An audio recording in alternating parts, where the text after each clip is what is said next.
Hello everyone, I'm Anna and welcome to the channel. Long time no voiceover, I guess. It's been a while since I recorded a voiceover. I think it was like a week ago now. I found in the last Inktober that recording a daily voiceover does take up a lot of time, especially when you add in editing the video and actually recording the video. So I've decided to only do voiceovers a couple times a week for these Inktober pieces for the rest of the month, unless I get enough time to fit in another voiceover, just to make sure I'm not stressing myself out about presenting a fully voiceovered video each day. Anyway, I thought in this video I would talk a little bit about my inspirations going forward. So I always draw these really weird things in my sketchbook, like the kind of stuff that I've been putting up on my YouTube channel for the last few days, like stuff with exposed bones that don't actually look anatomically correct. I like them when they don't look actually correct at all, and like stuff like that, really weird kind of surreal type stuff. I was doing it for fun, obviously, in my sketchbook until Inktober, where I decided to present some of them as more finished pieces. I have done it before, but they're not really that finished compared to my Inktober pieces. So I went online and researched surreal photography for some references and inspiration, since I have found myself flagging, as I'm sure many doing Inktober have. I did find a few inspirations in surreal photography. It's a very interesting subject. I found a lot of stuff that I enjoy drawing was presented through these photographs, which are shot beautifully and edited even amazingly. So while it's important to get outside of your comfort zone, I think when doing a daily challenge like Inktober, you should at least give yourself one sense of familiarity. For me, that would be continuing to look at these surreal photos even, because I think they remind me of some of the stuff I already do. Obviously, I don't usually work in black and white, which is one of the big challenges for me. And last year with Inktober, I'd used a different paper. This one is a watercolour paper. Last year was a mixed media paper.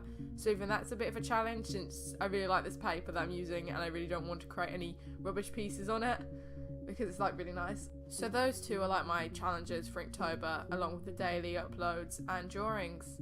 So I think when you're doing daily drawings and you need some inspiration, familiarity is sometimes a good way to go if you've tried looking at stuff outside of your comfort zone. At the start of Inktober, I did try and do more of a story type format with my pictures, but honestly, I got a little bored, I think, of doing that. It was very kind of restrictive, so that was like unfamiliar to me, so that's why I've turned more to doing my stuff that I'd usually find in my sketchbook and now looking at surreal photography, just because looking at something that hasn't been familiar has not worked so far.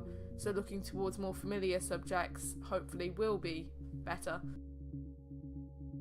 Although I think one of the most annoying thing about Inktober is that I have this little sketchbook, a Stillman and Burn, that I bought a while back and I haven't really drawn in it, so I decided to use it for some wind down sketches using some ink pens, just to keep in the spirit of Inktober but still relax my mind. Obviously I'm not doing those on camera, I'm doing them in the scrap times I have before I go to bed, just to wind down my mind. And obviously I'm using these lovely pigment liners. I think they're by Rotary. And the annoying thing is that those pictures, because I'm more relaxed and I'm not worried about how they're presented, actually I like them a lot more than the finished Inktober piece I've been doing. So that's kind of irritating, since they are in ink and technically they could count in Inktober, but because I haven't filmed them, I can't put them up on YouTube. Of course, I could share them over on Instagram, but I've decided not to, just to keep the consistency of only sharing Inktober pieces. But I think that's a common thing that people find, is that they perform better off camera than they do on camera, because while you're on camera you have to focus on making sure you're in shot, which I am not good at all the time. I have to cut out a lot of footage because I go off camera, and then you have to focus on making sure that the lighting's right and that the video is presented right, and then you have to edit it. So while you're not filming, you're more relaxed, you know that you're doing it just for you.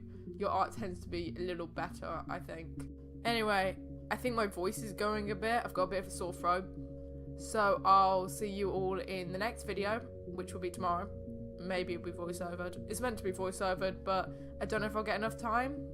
I have some things happening over the weekend, which is going to be fun to deal with Inktober. Also, it seems like October's been really busy for me recently, considering I have all this Inktober stuff to film. You think I would have planned a nice, more relaxing month, but apparently I didn't. So I'll see you all in that video. I hope you all enjoy it, and yeah, bye!